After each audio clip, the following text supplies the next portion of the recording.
ಧ್ರುವಂತ್ ಹಾಗೂ ಅಶ್ವಿನಿಗೆ ಕಿಚ್ಚನ ಚಪ್ಪಾಳೆ ಸಿಕ್ಕಿದ್ದು ಎಲ್ಲರಿಗೂ ಗೊತ್ತೇ ಇದೆ. ಆದ್ರೆ ಕಹಾನಿ ಮೇ ಟ್ವಿಸ್ಟ್ ಎಂಬಂತೆ ಗಿಲ್ಲಿಗೂ ಕೂಡ ಚಪ್ಪಾಳೆ ಸಿಕ್ಕಿದೆ. ಇದು ಯಾವಾಗ ಸಿಕ್ತು ಅಂತ ಕನ್ಫ್ಯೂಸ್ ಆಗಬೇಡಿ, ಈ ಸ್ಟೋರಿಯಲ್ಲಿ ಹೇಳ್ತೀವಿ. ಈ ಬಾರಿ ಕಿಚ್ಚನ ಪಂಚಾಯಿತಿ ಸಾಕಷ್ಟು ಅಚ್ಚರಿಯ ಘಟನೆಗೆ ಸಾಕ್ಷಿಯಾಗಿದೆ. ಒಬ್ಬರಲ್ಲ ಇಬ್ಬರಿಗೆ ಈ ಬಾರಿ ಕಿಚ್ಚನ ಚಪ್ಪಾಳೆ ಸಿಕ್ಕಿದೆ. ಈ ವಾರದ ಆಟದ ಬಗ್ಗೆ ಭಾರಿ ಚರ್ಚೆ ನಡೆದು ಸರಿ ತಪ್ಪುಗಳ ಬಗ್ಗೆ ವಿಶ್ಲೇಷಣೆಯನ್ನ ಮಾಡಲಾಗ್ತಾ ಇದೆ. ಹುಲಿ, ಸಿಂಹ ಹಾಗೂ ಕತ್ತೆಯ ಕತೆ ಹೇಳಿ ಸುದೀಪ್ ಕೆಲವರಿಗೆ ತಿಳಿದಿದ್ದಾರೆ. ಮತ್ತೊಂದು ಕಡೆ ಅಶ್ವಿನಿ ಗೌಡ ಮತ್ತು ಧ್ರುವಂತ್ಗೆ ಕಿಚ್ಚನ ಚಪ್ಪಾಳೆಯನ್ನ ಕೊಟ್ಟಿದ್ದಾರೆ. ಸೀಸನ್ 12ರಲ್ಲಿ ಕೊನೆಯದಾಗಿ ಕಿಚ್ಚನ ಚಪ್ಪಾಳೆ ಅಶ್ವಿನಿ ಅವರಿಗೆ ಸಿಕ್ಕಿದೆ. ಈ ವಾರ ಇಡೀ ಮನೆ ಮಂದಿ ಅಶ್ವಿನಿಗೆ ಉತ್ತಮ ಅಂತ ಹೇಳಿದ್ರು. ಛಲ, ಫೋಕಸ್, ನಿರ್ಧಾರ, ತಾಳ್ಮೆಯ ಅಡಿ ಯಶಸ್ಸು ಕಂಡ ಅಶ್ವಿನಿಗೆ ಪ್ರಶಂಸೆ ಸಿಕ್ಕಿದೆ. ಆರಂಭದಲ್ಲಿ ಎಡವಿದ್ರು, ಬಳಿಕ ಎಚ್ಚೆತ್ತುಕೊಂಡು ಬದಲಾದ ಅಶ್ವಿನಿ ಅವರನ್ನ ಸುದೀಪ್ ಕೊಂಡಾಡಿದ್ದಾರೆ. ಇನ್ನು 12 ಸೀಸನ್ಗಳಲ್ಲಿ ಆ ವಾರದಲ್ಲಿ ಉತ್ತಮವಾಗಿ ಆಡಿದವರಿಗೆ ಕಿಚ್ಚನ ಚಪ್ಪಾಳೆ ಸಿಗ್ತಾ ಇತ್ತು. ಕೆಲವೊಮ್ಮೆ ಅದನ್ನ ಸ್ಕಿಪ್ ಮಾಡಲಾಗ್ತಾ ಇತ್ತು.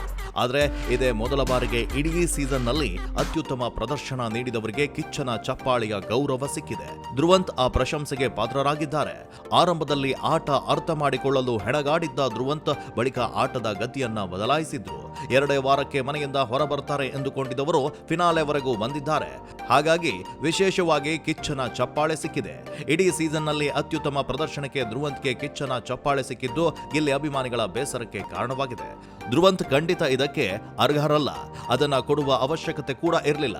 ಒಂದ್ ವೇಳೆ ಕೊಡಬೇಕು ಎಂದ್ಕೊಂಡಿದ್ರೆ ಗಿಲ್ಲಿಗೆ ಕೊಡಬೇಕಿತ್ತು ಅಂತ ಸೋಷಿಯಲ್ ಮೀಡಿಯಾದಲ್ಲಿ ಚರ್ಚೆ ನಡೀತಾ ಇದೆ.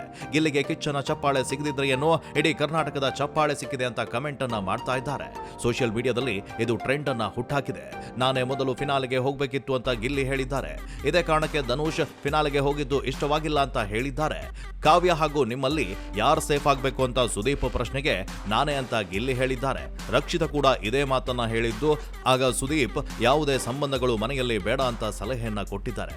ಇಲ್ಲಿ ಧ್ರುವಂತ್ಗೆ ಇಡೀ ಸೀಸನ್ನ ಕಿಚ್ಚನ ಚಪ್ಪಾಳೆ ಸಿಕ್ಕಿದ್ರೆ ಗಿಲ್ಲಿಗೆ ಕರ್ನಾಟಕ ಜನತೆಯ ಚಪ್ಪಾಳೆ ಸಿಕ್ಕಿದೆ.